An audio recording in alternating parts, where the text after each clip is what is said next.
अकलूज नगर परिषद हे घाणीचं एवढं साम्राज्य आहे.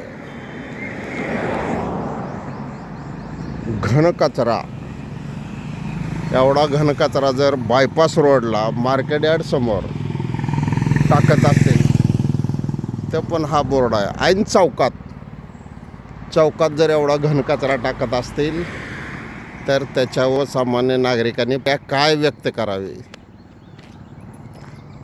अकलूज नगर परिषद एवढा वरून निधी येतो, त्या निधीचं करतायत काय? ह्या वार्डमधील जे कोणी नगरसेवक आहेत त्यांनी याच्यावर दखल घेतली पाहिजे. रस्त्यावर एवढा घनकचरा, दुर्गंधी, जे सकाळी मॉर्निंग वॉकला येत आहेत त्यांना त्या दुर्गंधीपासून त्रास होतो का नाही? आरोग्य विभाग काय करतो आहे? आरोग्य विभागाची ही दखल घ्यायचे काम आहे.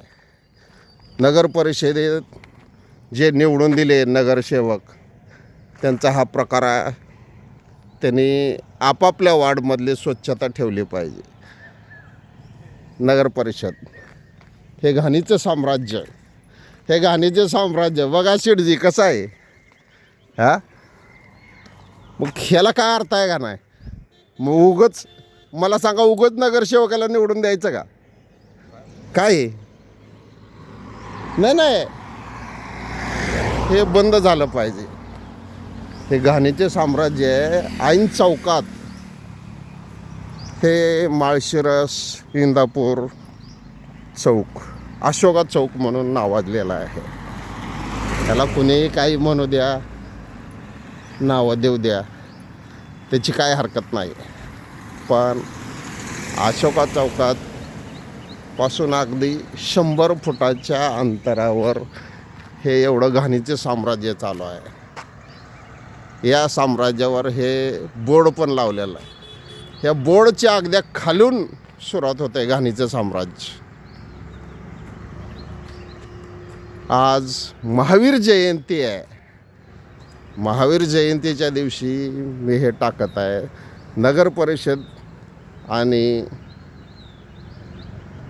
त्याचे आरोग्य कर्मचारी काय करतायत?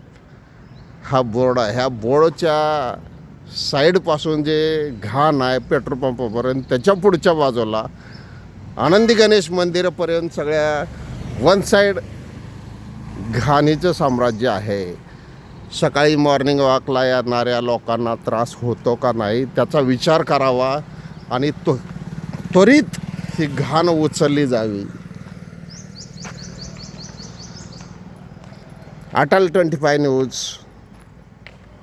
सोलापूर अकलूज. आरोग्य विभाग हे होर्डिंग किती दिवस परवानगी आहे त्यांना? कुठेही कशी होर्डिंग कोणाची लावले जाते? संग्रामनगर किंवा नगर परिषदेचं हे काम आहे. घाणीचं साम्राज्य काढता आलं पाहिजे. ते तो माने साहेब मार्केट यार्डचा माणूस आहे.